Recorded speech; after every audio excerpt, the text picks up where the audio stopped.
Hello everyone, Phoenix Knight here. Welcome to the channel, and welcome back to the spring campaign for Arkham Horror, the card game.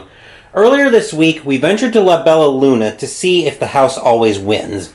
We managed to pick up 3 experience, but we also picked up our first trauma of the campaign as Daisy picked up a physical trauma. We're going to do the upgrades from the last scenario and the tarot reading for the next scenario in this video. With that, let's get into the upgrades first, and we're going to start with our lead investigator once again, Daisy.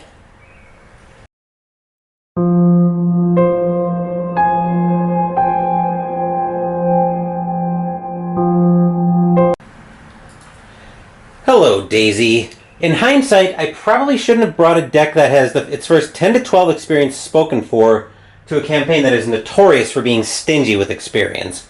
Seekers typically need their first 4 experience, in my campaigns anyway, to upgrade their deductions to level 2 right away and improve their clue gathering abilities. This campaign, however, Daisy has quite the posse, so she's even more experience hungry than usual. Adding Dr. Henry Armitage only makes that problem worse. With that in mind, the card I really want to take is Miskatonic Archaeology Funding. So let's take a look at that. It's 4 experience to put in the deck. Permanent, limit 1 per deck. You have 2 additional ally slots which can only be used to hold Miskatonic assets. And forced, when you take damage or horror, no more than 1 of that damage or horror can be assigned to a Miskatonic asset.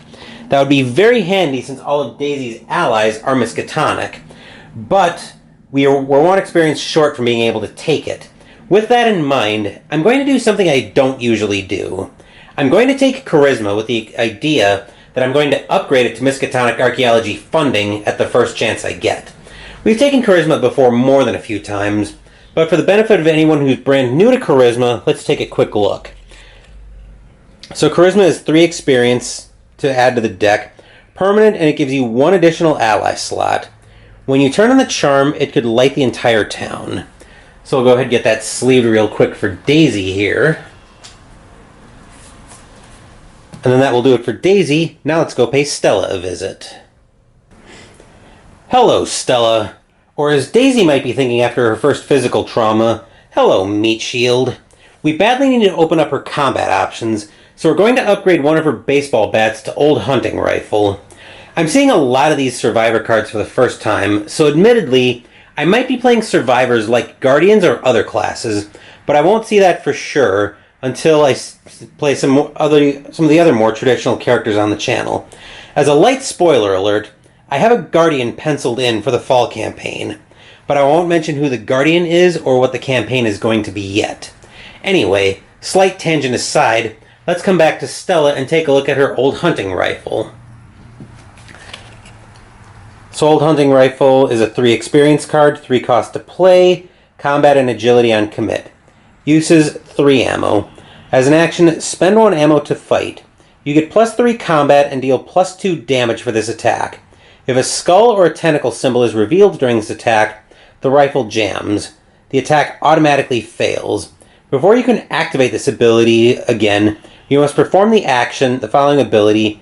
Action, you clear the jam. So it's potentially a little bit on the risky side, but given that we need more combat options, we're going to add that to the deck. But anyway, that will do it for Stella. That will do it for our upgrades. So now let's move back up top, and we'll do the tarot reading for the next scenario.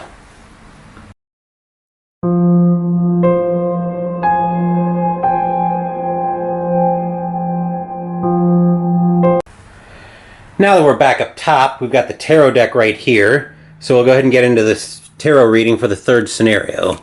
We'll give this deck a little shuffle.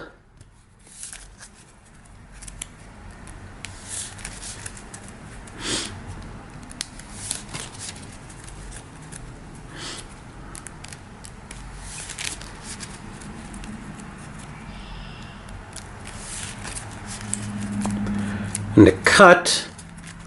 And those will be our 2 cards for the scenario. So first up we find the Sun 19. During each investigator's first turn, they may take 2 additional actions on the good side. And on the bad, during each investigator's first turn, they have 2 fewer actions to take. The other card we have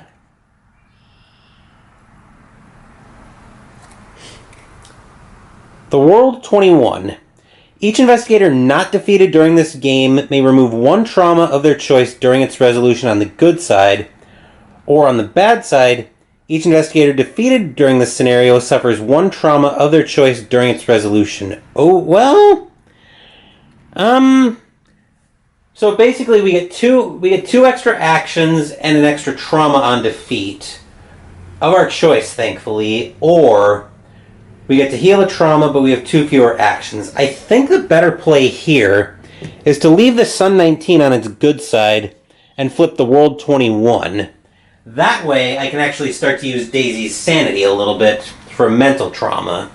So basically, each investigator's first turn, they're going to have two additional actions, and if anybody defeated suffers an additional trauma on the bad side of the World 21.